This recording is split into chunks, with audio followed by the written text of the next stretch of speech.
Isang mapagpalang araw po mga kaparehas.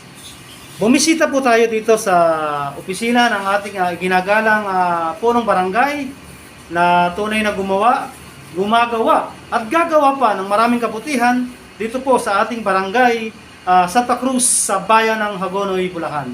Akin pong ipinakikilala po sa inyo ang ating pong tinatawag na action man dito po sa ating barangay Santa Cruz na si ginagalang Kapitan Frankie Santos. Kap, good morning po. Kumusta na po ba kayo? Good morning po, sir. Okay naman po tayo. Masigla.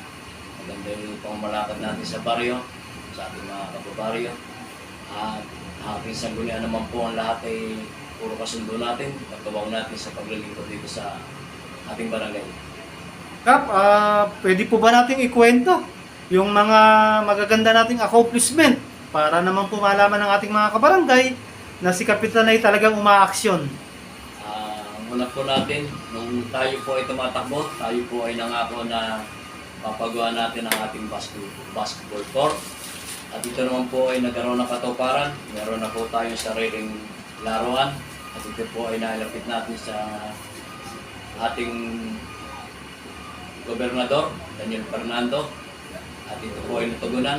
Ngayon po ay napapakinabangan na ng ating mga kabataan, mga manlalarong basketball, mga volleyball player, at sa lahat po na activity, halimbawa tulad ng relief operation, doon po natin ginaganap. At yung pong isa pang mga naipangako ko noon na ang mga pathway natin papagawa natin, siguro ang pathway na napapagawa natin ay nasa 60% na. Halos lahat ay matatapos na natin. At yung ibang project pa natin na kailangan gawin ay antaantabay lang po at medyo nagkakaproblema tayo sa dadaanan nating karsada. Hindi po tayo maka-order ng mga gamit dahil po bumabaon po yung mga sasakyan na mag-deliver.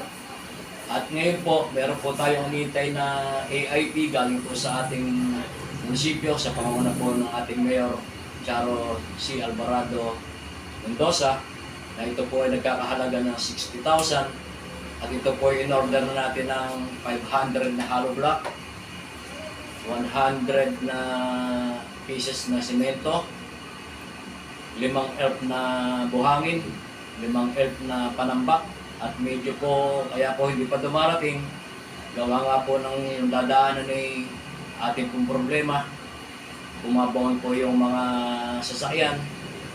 At yung pong school na naipangako ko na ating din pong tatambakan yung kanilang kaprasong laruan ay Madam Emmy, hintay-hintay lang po.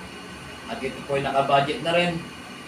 Medyo bago po siguro mag-graduation ang BCR Elementary School, ay ating pong mapapagawa ito at pinapangako po yan kasama po ang Sangguniang Barangay na Santa Cruz.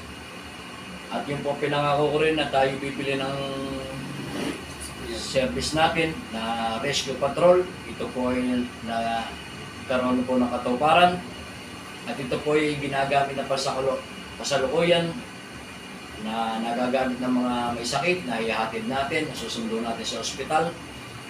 At ito po ay sa ngayon ay medyo hindi mo na rin po magamit dahil nga po sa problema natin sa karsada. Gawa nga po ng yung karsada natin ay ginagawa sa Purok 5. At yung po pinangako ko rin na dugtungan ng karsada natin sa buhat po sa Purok 2 hanggang sa Purok 1. Ay umpisa na ginagawa na rin po ngayon. At ito po ay nailapit natin sa Provincial Engineering Office na ito po ay aabot ng lampas tulay ng kanto ng San Roque. Yung pong maiiwan ay lapit na rin po natin kay Mayor Ate Charo na nung po kami nag-meeting ng mga liga ng barangay, pinangako po tayo ni Mayor Ate Charo ng halagang 4 million para po magawa, maidugtong doon sa hanggang Santo Rosario na po ang ating kalsada. Kap, kung nanonood po ang ating mga kabarangay, ano po ba ang nais po nating iparating o ipaliwanag sa kanila na mensahe? Sa aking mga kabarangay, alam naman ninyo, sabi ng Barangay Santa Cruz, ay patuloy na naglilingkod sa inyo. At kung ano man po ang inyong problema, nandito na po kami. Handa po kami tumulong sa inyo. at sa lahat po ng mga naghihinanakit sa akin sa pagpatupad natin ang no parking sa kalsada, ay sana po unawain ninyo. Ito po ay ating ordinansa at ito naman po hindi para sa amin, para din po sa inyong lahat, para kung ano man po ang magiging problema sa kalsada, maluwag po makakadaloy ang ating mga sasakyan at pati po ang inyong sasakyan ay masisafety rin po sa inyong paparadaan. Hindi po kamukha na nasa kalsada lang, nakakalat-kalat lang. Kaya po, pagpaumahin ninyo, at ito po ay ginagawa natin, hindi po para sa amin, para po sa atin lahat. At sana po, sa aking mga kababaryo, kung ano po ang gusto nyo hilingin sa amin, nandito na po sa Gulang Barangay ng Santa Cruz. Handang-handa po kami maglingkod sa inyo ng tapat at nagmamahal po sa inyo lahat. Yung gansa ng mga punong barangay. Ay Kap, ihabol na rin nga po natin. Ano po ba yung masasabi po ninyo sa ating mga barangay workers at sa ating mga kasangguni? Ang ating po mga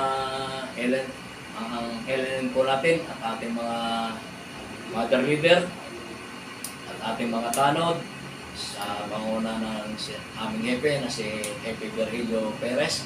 Sila po ay araw-araw na duty, 24 hours po kami sa panguna po ng pag-duty ni Kagawad Joseph. Siya po ay duty ng 12 to 3 hanggang sa umaga. Kaya po yung ating mga kabaryo ay ating nababantayan at medyo dumalang na po ang problema natin sa mga kaguluhan, maliban na hindi kamukha nung araw na talaga madalas, ay ngayon ay paminsan-minsan na lang. Hindi po talaga natin maialis yung mga kabataan na mapupusok.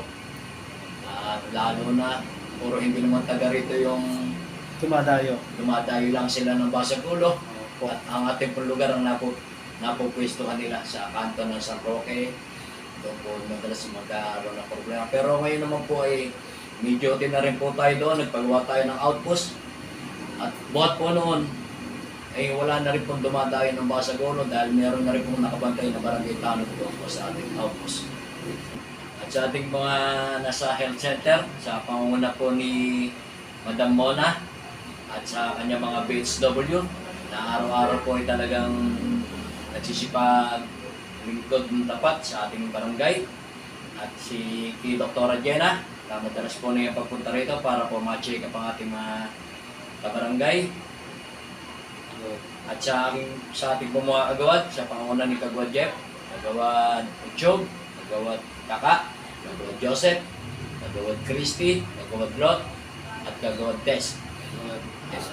At sa ating SK chairman na masipag, na laging sa mga kuha niya pala ng SK, project niya, sa mga tawag ito, yung sa maganda pong project ni SK Mako, na lahat po na nagtapos dito sa BCR Elementary School ay binigyan po niya ng mga scholar. Kung ilan po ang mga nagtatapos dito, ito po ay kanya na pong pagpapatuloy. Kada lahat po na magtatapos dito sa BCR, at ito po yung ordinansa ng Barangay Santa Cruz sa panguna ng ating SK. At tuloy-tuloy na po na magkakaroon na po kayo ng scholar sa ating barangay. Kap, para lang po sa kaalaman ng ating mga kabarangay, bagaman malayo pa po ang 2026 barangay election, kayo po ba ay muling lalahok sa pagiging punong barangay dito po sa ating barangay? Tayo po ay handang lumahok sa darating na halalan. Si Kapitan Frankie Santos po, ang gusto ko po ay araw-araw magpaglingkuran at habang panahon po kayo paglingkuran. At sigurado po kayo na ako po ay patuloy na tutulong sa lahat ng mamamayan ng Barangay Santa Cruz. Buhat po dito sa Barangay Santa Cruz, sa bayan ng Hagonoy, Bulacan, ating pong nakapanayamang action man na talaga namang gumagawa at gagawa pa ng maraming kabutihan dito po sa ating Barangay Santa Cruz. Buhat po dito sa Barangay Santa Cruz, bayan ng Hagonoy, Bulacan, ito po ang inyong kaparehas, Chris Castro reporting.